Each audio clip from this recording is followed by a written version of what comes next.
Welcome back, guys. Had a little bit of a rainy weekend this weekend, so I figured I'd do something a little bit different. Let's talk about the 10 types of boaters you're going to see on the water.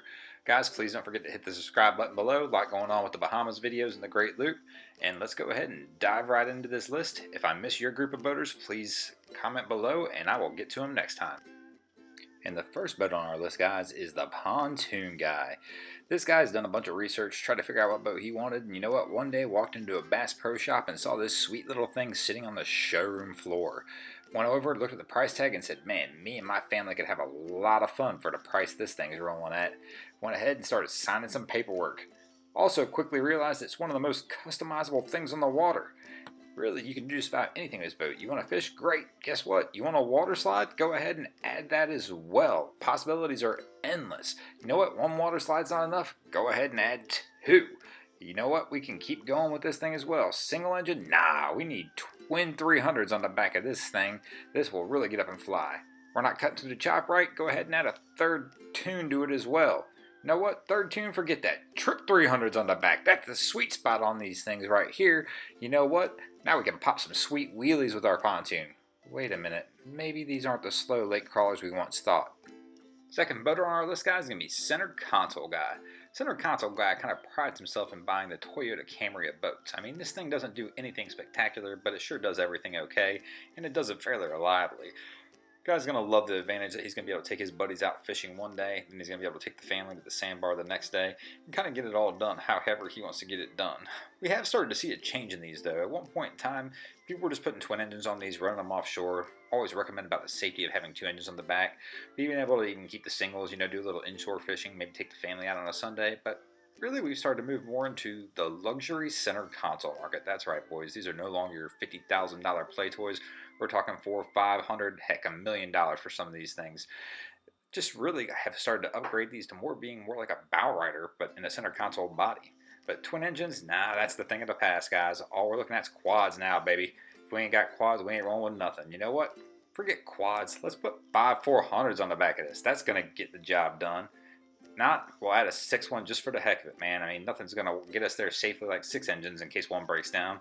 Maybe we can even just go ahead and add, no, 8's a little excessive. Number 3 on our list, guys, is going to be JETBOATER Guy. JETBOATER Guy is similar to Pontoon Guy in some senses, as he's done all the research and figured out that this is the boat for him. He's took his wife to the boat show. She loved it, fell in love with that back swim deck, and said, you know what, honey, go ahead and pull that trigger, and next thing you knew, you were on the water on a sweet new ride. These things really are quite unique, not having any outboards or inboard outboards, so it does offer them a lot of usable space in the boats. One of the biggest problems I've found with these things, though, is typically they're after a price point. They've cut some corners on some fit and finish products on these, but still, it does offer a good family enjoyable time when you're getting out there. But don't get me wrong, that fit and finish problem isn't going to stop JETBOATER Guy from telling you about how his boat is superior to yours. Outboard, man? Nah, that's too dangerous for my kids. You got to get with this jet. Get in the shallows, man? I don't have any problems, man. 8 inches of water. Heck, even the Coast Guard knows that jets are the way. That's all they're using in their ribs right now, my man. Got to get with the game, you plebe. Also, you know what? Yachts are even getting into it, too. Plus, you know, these things right now, they're coming up. This is the future. And guess what, John? You ain't doing this with your center console. And there he goes. Number 4 on our list, guys, is going to be PWC Guy. PWC Guy couldn't fully commit to the boat. Maybe he didn't have the funds. Maybe he just wanted to live that tomfoolery lifestyle that comes along with being on something so small and nimble. Maybe he just fully understood. Money can't buy you happiness, but you ever seen anybody sat on a jet ski?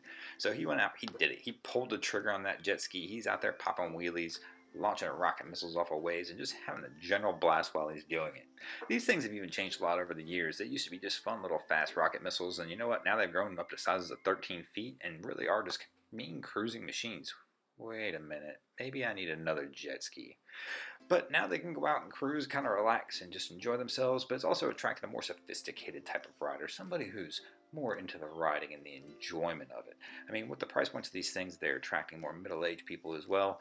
And you know what? People who want to do a little bit of adventure cruising. Heck, maybe we'll take these things to the Bahamas like we've seen in some of these videos. Get out there, really relax, and see what these machines are capable of. You know what?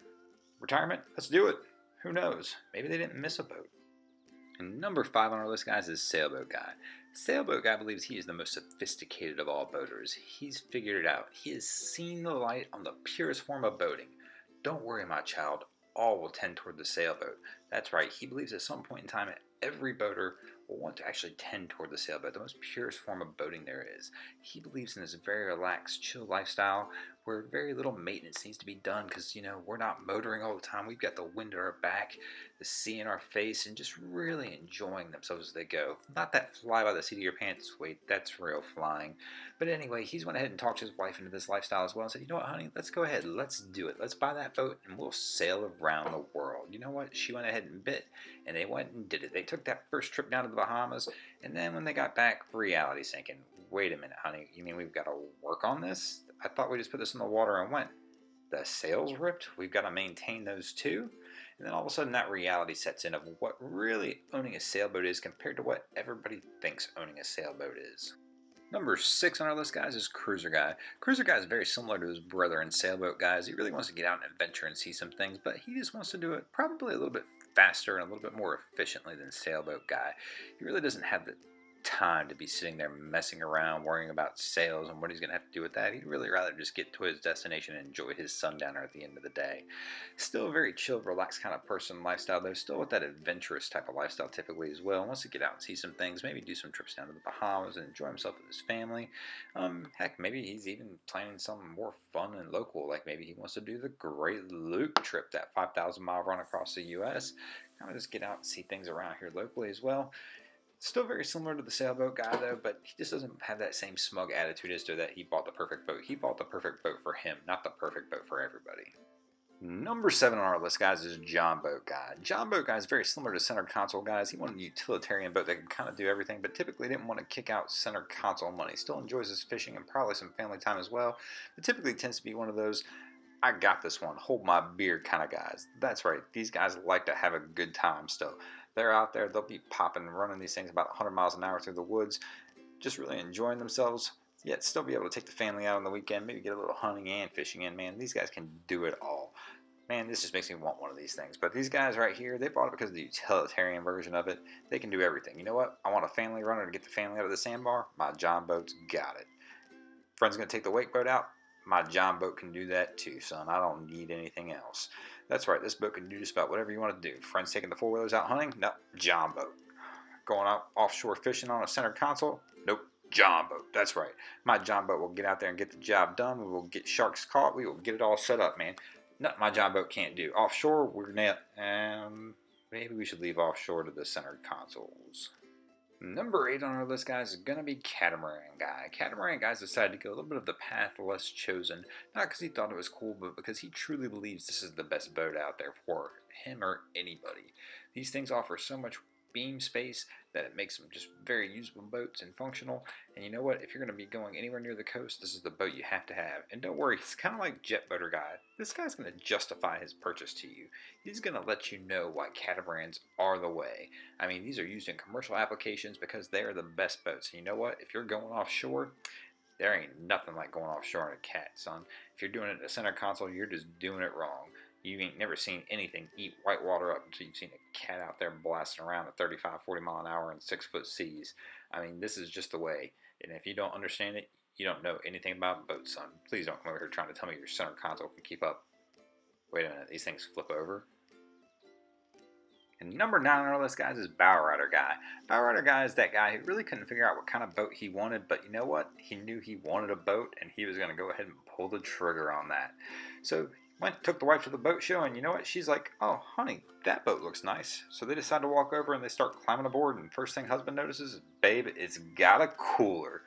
Well, she's more interested in the other things. Will the kids enjoy this boat? Is this the perfect boat for our family? Babe, it's got a cooler. Well, she's still more interested in looking at the safety features and can it pull a tube, and she's talking to the salesman, but you're sold. It's got a cooler. This is the boat you're pulling the trigger on.